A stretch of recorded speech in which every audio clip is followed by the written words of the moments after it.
Hey everyone. So in video one, I introduced myself to you. I told you I was going to build an automated trading scanner. I want to be upfront with you. It's about something before I show you what I made. I'm not a developer. I couldn't write Python 3 weeks ago. I had a GitHub account, but I'd never used it. And I genuinely wasn't sure whether what I wanted to build was even possible without a team, some experts, some uni students, people that are much smarter than me. What I built runs automatically every weekday.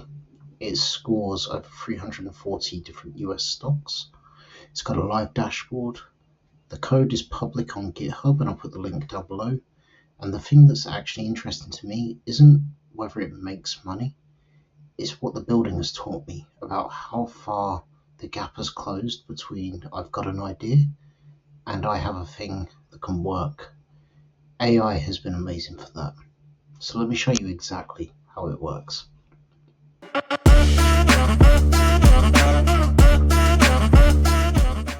So the strategy that I'm testing is called momentum trading. Specifically, it's a variation of gap and go. And before anyone rolls their eyes at the jargon, let me explain in plain terms because it's actually quite simple, and that was the whole point of this channel as well.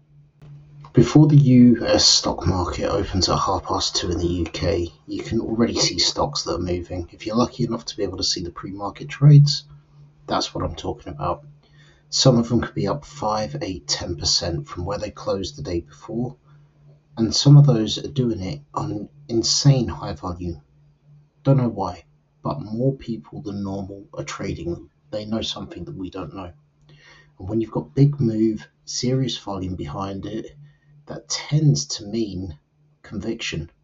Someone is throwing real money at a stock. And there's a real reason people are in that morning. We might not know it, but it doesn't mean that we can miss out on that opportunity.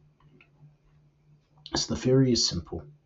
If that momentum continues, when the market goes to open, you could buy it in early in the pre-market. You can skim off a 10% profit in that first 10-15 minutes and you can get out. It keeps your risks low, but it has a firm, hard exit. No matter what, you're out at 245. There's no holding on to it, there's no hoping. And I'm going to show you where I've made a couple of misses on that as well. But the real problem is finding those stocks. There are thousands of listed companies on the New York Stock Exchange, the NASDAQ, and all the others. I'm not going to manually check all of them by one time after the other to make it in time for when the market opens. I needed a system to help me, and that's what we've got here. Okay, here's the repo. The whole thing is public. You can read every line of code, every decision that I made, every comment that I've left for myself whilst I was figuring things out. And the pipeline works like this. Every weekday at 1 PM, GitHub runs the workflow automatically. I don't press anything. It triggers a Python script called universe, PY.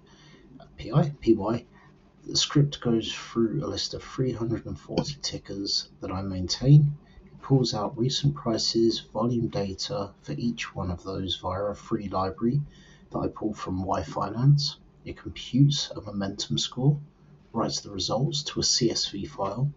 That CSV file is then committed back to the repo. And then finally we have a Streamlit dashboard, which is hosted separately on the Streamlit cloud for free, that reads the CSV and builds the interface that you're about to see. GitHub Actions, yfinance, Pandas, Streamlit, all free. Total infrastructure cost of this project is 0. That matters because one of the things that I wanted to demonstrate on this channel is what works and what's actually achievable before you spend any money. I wanted to make sure this was worth time and investment before I went and put any cash behind it. This is the dashboard, 4 tabs, and let me walk you through what each one does. The scanner tab is the full ranked universe. Every tick is scored and sorted. The score is built from 5 signals: gap percentage, relative volume, pre-market relative volume, breakout score, and trend over 5 days. I'll come back to exactly how those are weighted in a minute, because that's where the interesting problems live. The Trade Today tab is one I actually use in trading in the mornings. I filter to stocks that are scoring above 7 with a real positive market gap. Anything red in the pre-market is automatically excluded and scored as a 0. There's also a pre-trade confirmation check that I run around 2 o'clock, about half an hour before the market opens. That refetches the live data and gives me a traffic light on whether the momentum is still holding. The backtest tab lets me go back through the last 2 weeks, rescore any historical day using the same model, and watch the 1 minute candle chart. That grey line is my entry price, the amber dashed line is my 10% target, blue vertical is the market open, and red is my hard exit at 245. This is how I validate whether the strategy would have worked on a given day without putting any real money in. And the My Trades tab is where every real trade is logged. Over time, the most important chart in this whole thing will be the score versus the return scatter. It will tell me whether the model was genuinely finding the right stocks or whether I'm just getting lucky. I posted this on Reddit and I made the GitHub repo public after video 1, and within about 15 hours someone had filed this issue. Look at this table, the gap percentage, the signal I said was most important was contributing by 0.15 to the final score. Relative volume was contributing 9, despite a weight of 3 on the gap and only 2 on the RVOL. The RVOL was deciding almost everything. Gap percentage was essentially just decorative at this point. The reason is scale. Gap percentage is a fraction. A 5% gap of a 0.05. Multiply by 3 and you get 0.015. RVOL is an unbounded ratio. A stock at 4 times normal value gives you 4. Times 2 is 8. The raw numbers weren't on the same scale, so the weights were completely meaningless. They were just scaling whichever signal happened to be the biggest number. And then independently on Reddit, within 24 hours, somebody else spotted the exact same thing. 2 separate people, 2 separate platforms, same diagnosis. And that's the value of building in public. You can't hide the bad maths. And more importantly, you don't have to fix it alone. Also, I want to say a big thank you for those that did point it out for me. So the fix is called normalisation. Before any weighting happens, every signal now gets scaled to sit between 0 and 1, relative to the full universe of stocks that day. The stock with the biggest gap gets a 1, the smallest gets a 0.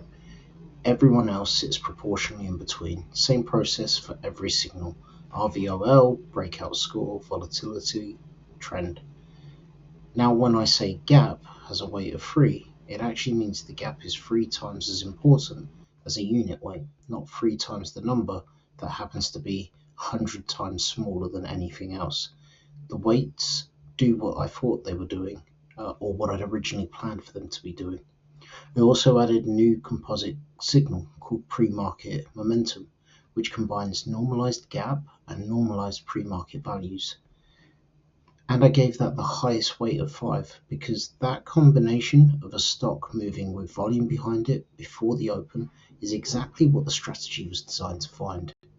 There's also a hard rule. Any stock with a negative pre-market gap gets 0 automatically and is excluded from the trade of today entirely.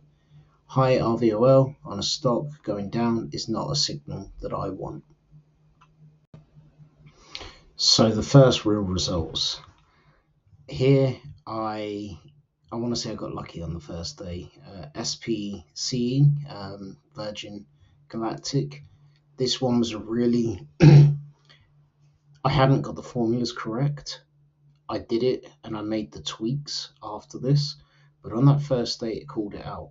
It just so happened that it was also in a lot of forums on Reddit and there was a real momentum behind it. My understanding, a lot of it was pent-up demand based on what Elon Musk was looking to do with his SpaceX, and that as they have a similar tracker symbol, there was things going there.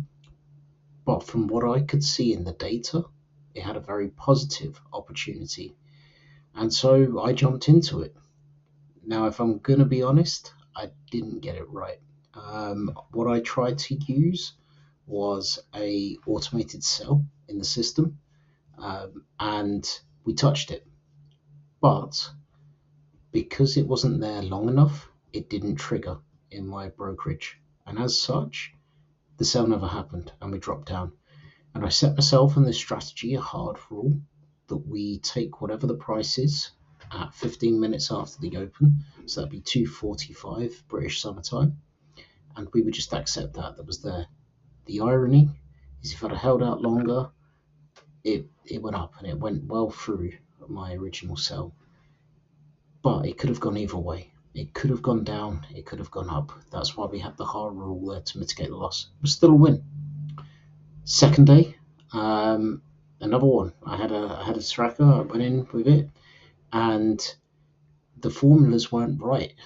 Earlier today, I was still working on those formulas to get them to where they needed to be, to get that weighting correct. And whilst I was doing that, I was trying to check the symbol right into the into the run up, and I purchased.